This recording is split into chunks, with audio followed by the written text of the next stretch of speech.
عندي مشكلة انه ابويا ما يخليني اتابعك، يقول هذا انسان طيب.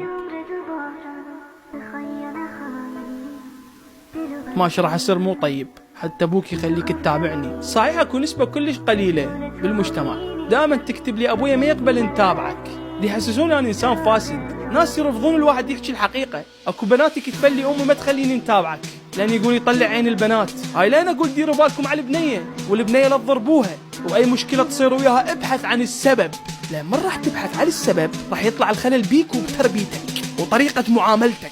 بس هذا الحكي ما يعجبكم. شلون البنية خدامة بالبيت، خدامة تسوي شاي للخضار، شلون؟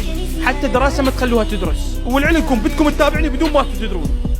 راح تتحاسبون على هذا الشيء، راح تتحاسبون بعدين على ظلمكم للمرأة. باكر عقبة من رب العالمين يوقفكم ويحاسبكم على شيء صار بعد ما انتم متوا تنصدمون. شلون؟ اي بسبب تربيتك، خبلتها للبنية، خبلتها لابنك بسبب معاملتك. انت ميت صار لك 20 سنة وابنك سوى المشكلة هاي وين اخ تنصدم. اخ انا علي الذنب، انا علي الذنب. شلون علي الذنب؟ اي عليك الذنب. بالكذب الاب ما يطلع بناته ولو بالاسبوع مرة. بناتي كتب لي صار لنا 7 اشهر ما طالعين من البيت. لا اخي طلعهن، لا ابي طلعهن.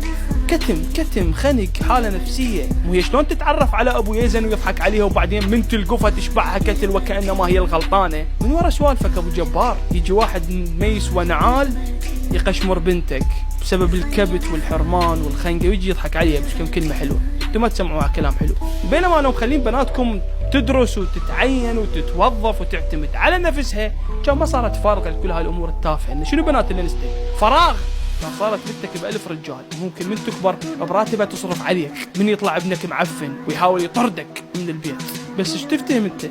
ايش ما تفتهم؟ في عمر العشرينات تعلم واحد عمره 60 سنه، ايش بيكم؟ والله فشل. اقرا اطلع هسه شنو انت كبرت؟ ليش ما تدرسون انتم؟